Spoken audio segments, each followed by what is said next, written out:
All right, Richard, this time, remember, lights arch. Would you ask him to take care of this little stain? All right, so what is it? That's when you spill something in your shirt and you leave a mark, but that's not important right now. All right, boxes or hangers? Hangers, please. Hangers? Choice hangers? We doing a framing story? No, it's laundry day at the loft, and Richard's off to help a homeowner install a washer and dryer. That's a good story. I want to see that one. And look at this. This looks like Tommy's handiwork. Let me guess. A roof story.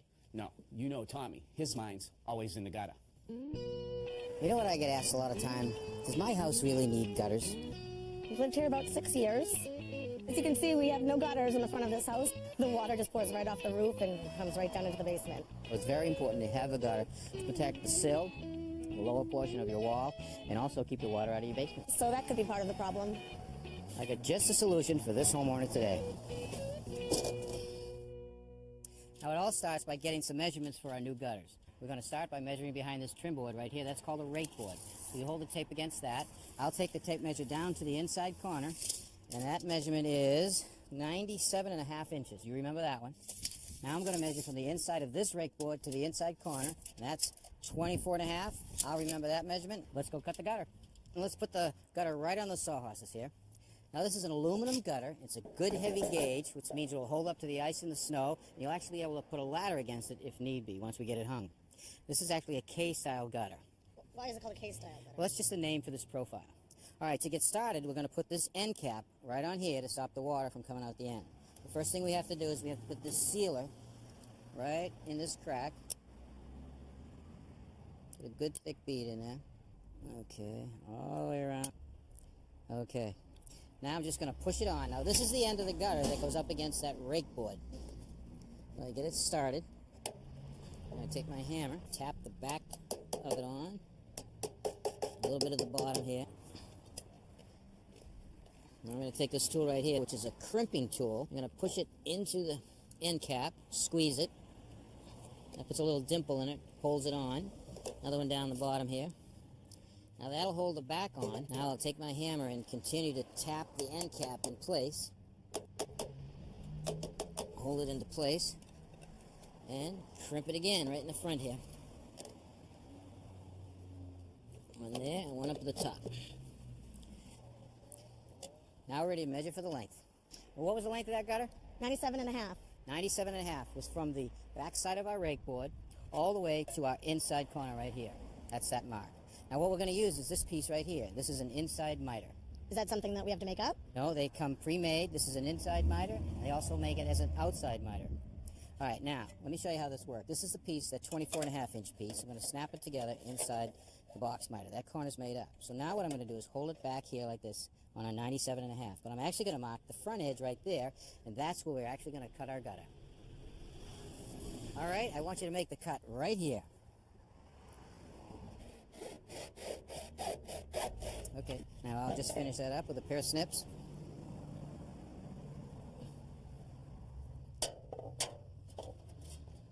Okay. All right. Now the first thing I'm going to do is I'm actually going to put my miter and gutter together. Now we want to take a measurement from the end down there. All right, hold it on there. I have 97.5. I'm going to make it 97.25 to allow for expansion and contraction. And then I just mark the end of the gutter. Now I want to take it apart. And I'm going to run a bead of sealant right here, away from the line and away from the end of the box miter. Nice thick bead so it doesn't leak. Okay, now I'm going to push it back together, putting the gutter on the line.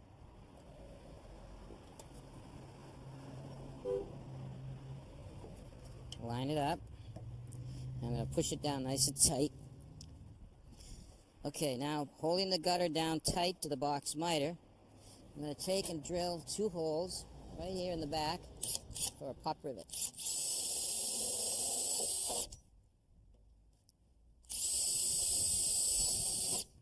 Okay, now we're ready for the rivet.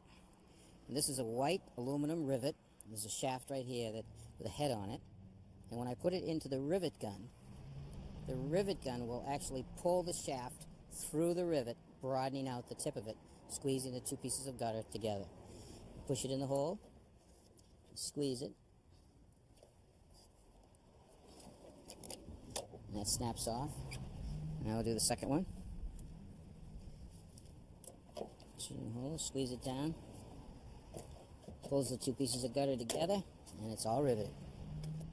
What we've done is created an L-shaped trough to collect the rainwater that comes off the roof. Now we have to put an outlet in the trough so that the water will run down into a downspout. To do that, we're going to drill a hole right here in the gutter using this hole saw. This bit right here is a pilot drill that will guide the hole saw straight. All right, Robin? Hold on to this nice and tight. We'll line it up right there and start to drill. Just push down easy. That's it. See? That's it. Nice job. We'll attach the outlet with some sealant and a couple of rivets. Okay. Good. All right, let's see how the gutter fits. Okay. Now you take that end. I'm going to work this end right into the corner down here. All right, now we're going to put it into the corner. There you go. Okay, you in? Yep. And I'm in over here. All right, now we have to establish the height of the gutter. Why is that? Well, the gutter needs to have pitch. We're going to start at the highest point so the water will run down to the lowest part where the downspout is. Okay. Now, what I don't want is the gutter to be too high. So simply lay a straight edge on the roof and let it run down. If the straight edge hits the front edge of the gutter, it's too high. That means that any snow or ice coming off the roof will catch the gutter and rip it off. So we want to slide it down enough so the straight edge goes by the front edge of the gutter. All right, now we're ready to fasten our first fastener.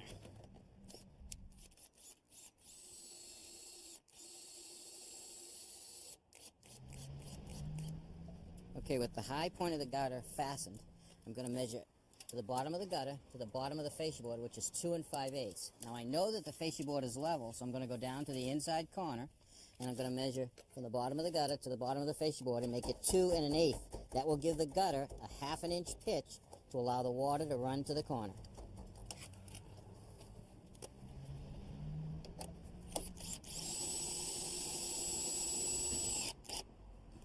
Let me show you what we're using to hang the gutter. This bracket right here goes into the front edge of the gutter. Push it down, snaps under the lip, push it up, and then you screw through the gutter, through the fascia board, and into the rafter tails. And how do you know where the rafter tails are? Well, if you look on the fascia board right here, you'll actually see the nails that hold the fascia board to the rafter tails. So I positioned the brackets over the nails, and then we'll screw them right into the rafter tails. Our gutter's installed.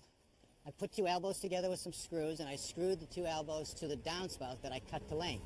I put 2 brackets on the corner board so we can affix the downspout to the wall. Okay, so the water goes down the downspout, and then where does it go? Well, I thought we would transition it into this PVC pipe right here and let the water run out away from the foundation. Next thing we have to do is dig a trench.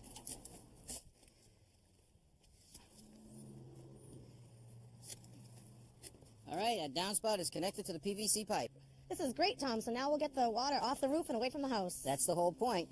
Now you have quite a bit more gutters to do in the house. You think you can handle it? Yeah, my husband and I are going to get right on it. Great. All right, let's get this pipe covered up. So, Tom, did that house just not have any gutters? It did. It had wooden gutters, but they rotted over time. So the homeowner was ready to put on the new gutters. They just weren't sure on how to go about it. All right. So let's talk about gutter options because there are several different gauges in the material, right? Mm-hmm. This is the heaviest. This is a .032. This is a gauge I like to use, and you can get this at a contractor supply house. They come in short lengths, and if you want a real long length, they'll actually bring a truck and a machine out to your site and run any length you want. And then the lesser gauges, what kind of measements? This is about half the thickness of the 032. Gotcha. All right. And let's talk about the fasteners. What are our options there? Well, first of all, it's very important that you space the fasteners close. You don't want to space them any further than 24 inches apart. I like to go 16 inches. It really makes the gutter stiff. Right. This is the fastener I like to use right here. It's actually a blind fastener. You don't see it on the front. It actually hooks on the front edge of the gutter, goes down onto the back, and then you screw it right into place. So secure and a nice clean look. Right. This is a screw and a ferrule, so it's a long screw that goes right through the face of the gutter and screws into the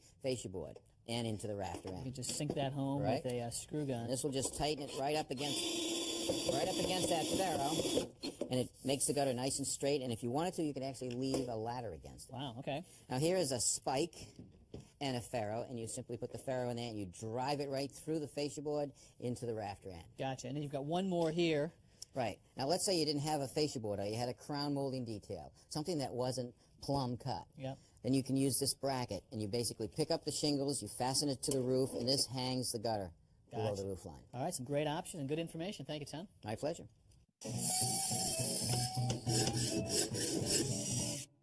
right, guys, I know this is really going to confuse you, but I'm going to start off with this one. It's circle. Got it. It has a pipe and a tube. All right? Now, to confuse you even more, there's a second one. That's a rectangle. Now, here's a hint. It's black. What is it? What are they? I know exactly what this is. I'm very excited to see it. Now, I love a parade. And who doesn't? Right? Exactly. You go down there with the family, you watch the clowns, the marching band, the National Guard, but it gets a little tiring, right? You could be there for hours. Oh, yeah. Not with this. It is a portable seat. You know those little seats you carry around? Sure. Pump that sucker up, gives you a nice, soft cushion right there. Nice, underneath soft to it. feel, yeah. Absolutely. Yeah. And here, for the whole family, the love seat. Well, I would use it for the That's other great. end. You don't think that's it? I travel on planes a lot. And nowadays, you get on the plane, you hit the button, and the seat goes from here to here. Here, how do you sleep? Yeah. Right? With this thing, you fold up the tray table, you slide that in, and you literally just can fall asleep. Right here. Look at you. Richard, hey. What about this one? Where are we? Cleveland? Hey, while you're awake, what's this one? That would be for first class. Oh, First yeah. class? What's Yeah. first They class? always get it back first class. Terrible. You guys are so That's really bad. impractical. Really simple. You're going camping. Whenever you go camping, there's no hot water. Fill one of these with water, hold it up in the air for 2 or 3 hours. The radiant heat gets in here, and you're ready to take a shower. Hey, what about this one, Roger? Oh, that's for group showers, Tom. Group showers. Family, sorry. You guys are really, really bad. Yes. Not even close. Now, if you ever have a fireplace, whether it's a brick fireplace or a metal fireplace, closing that damper in the wintertime to keep the heat in is very important, but they never seal really tight. If you have a metal fireplace, you put this up into the round flue, you blow it up, and it seals it nice and tight.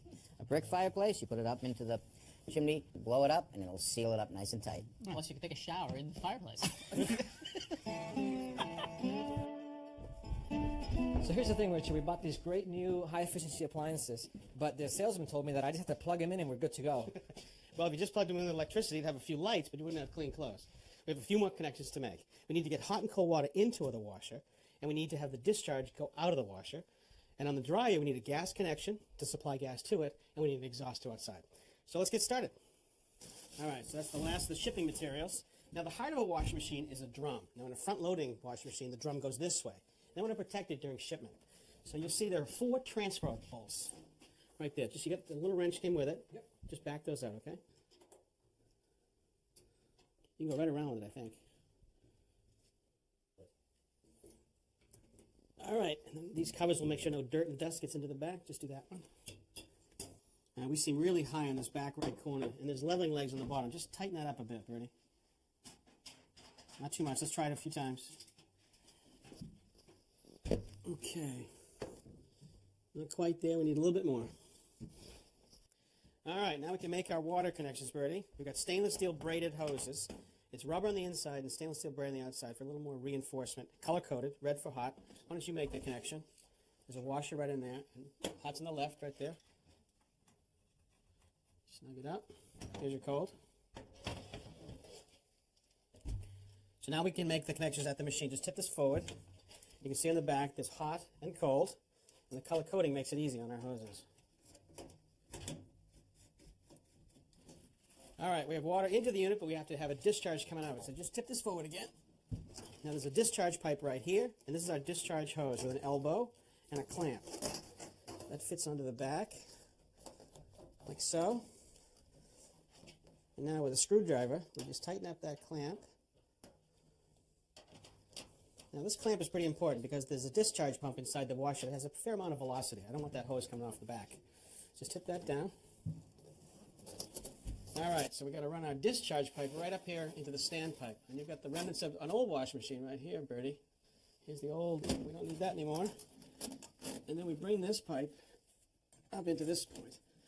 Now the manufacturer makes a U-bend that'll hold that discharge pipe that's flexible in a tight U so it won't pop out of the standpipe.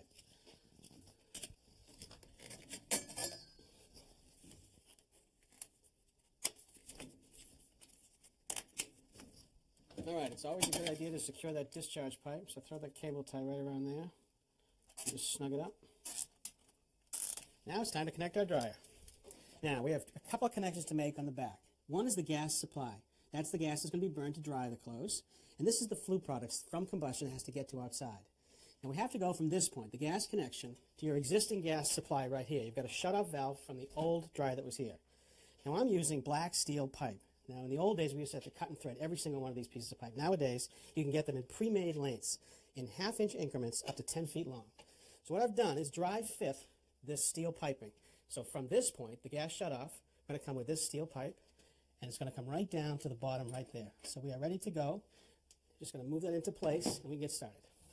On all the threaded connections, I use some thread sealant, also called pipe dope. It's approved for gas and makes a nice tight seal.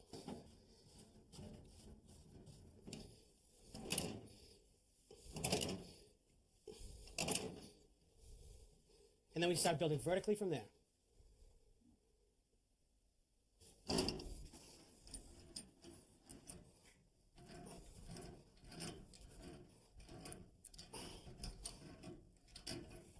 All right, let's check and see where we are with this connection. Slide that in. Not bad. So the union lines up. But before I make that connection, I actually want to move it back out. I have a little bit of prefab work to do on the vent pipe right here. Okay. Good. Now for the exhaust, we're going to use this 4-inch galvanized vent pipe. That's going to attach right here to the back with a couple of elbows. Now I want to make a good connection to the back of the dryer. I could just put a couple of zip screws right there, but that could trap lint. So what I'm going to do is use this perforated strap and make it all tight with one zip screw.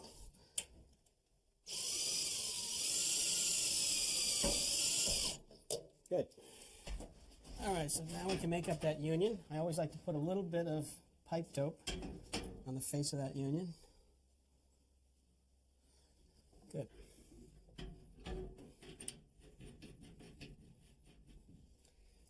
All right, I'll tighten it up with 2 wrenches.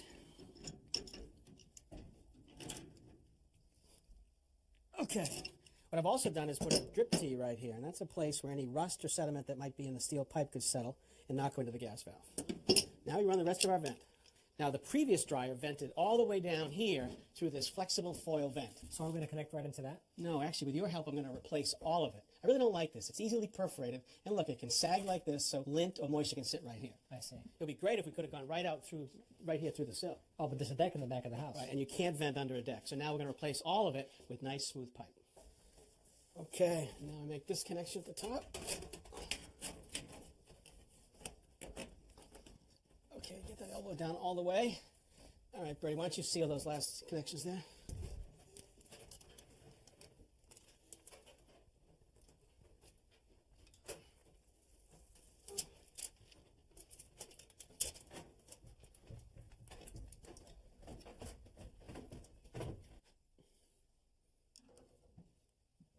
How you doing, Brady?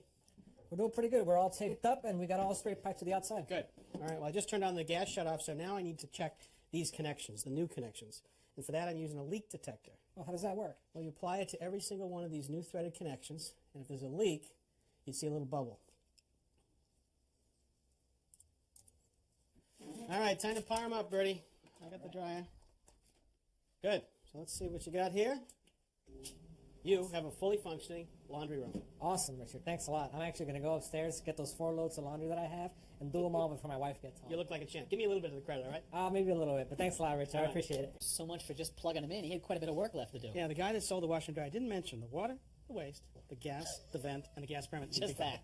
But that's about the installation. I want to talk a little bit about maintenance. That washer has some hoses connected, hot and cold. And we use the stainless steel braided hose. It still has some rubber on the inside. And here's the old-fashioned washing machine hose. In either case, these will not last forever. So these should be changed every 5 years. The other thing is if you have a valve like this, you should always shut that valve off if you're going away to take the pressure off those hoses.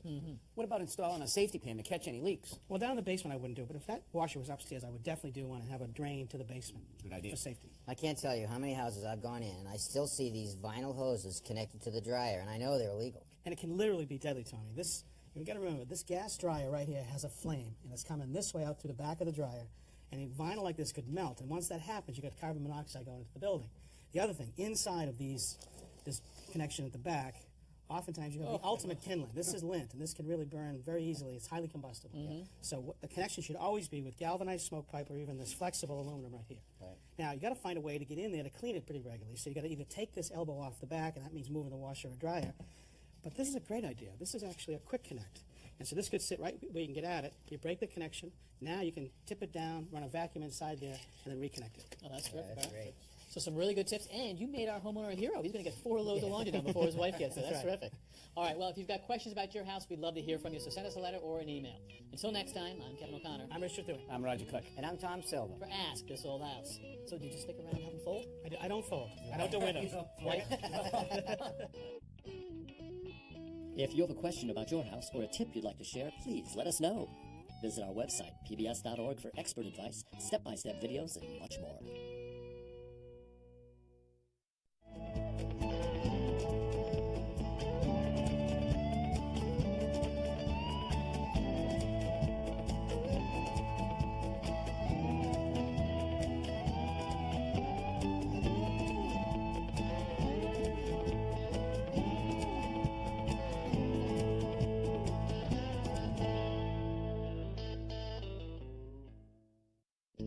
Next time on Ask This Old House. The goal is to start here and just go right down to here, get rid of this window, and just have a nice big sliding door to let a lot of light into the basement, and we're hoping you can help us out with this.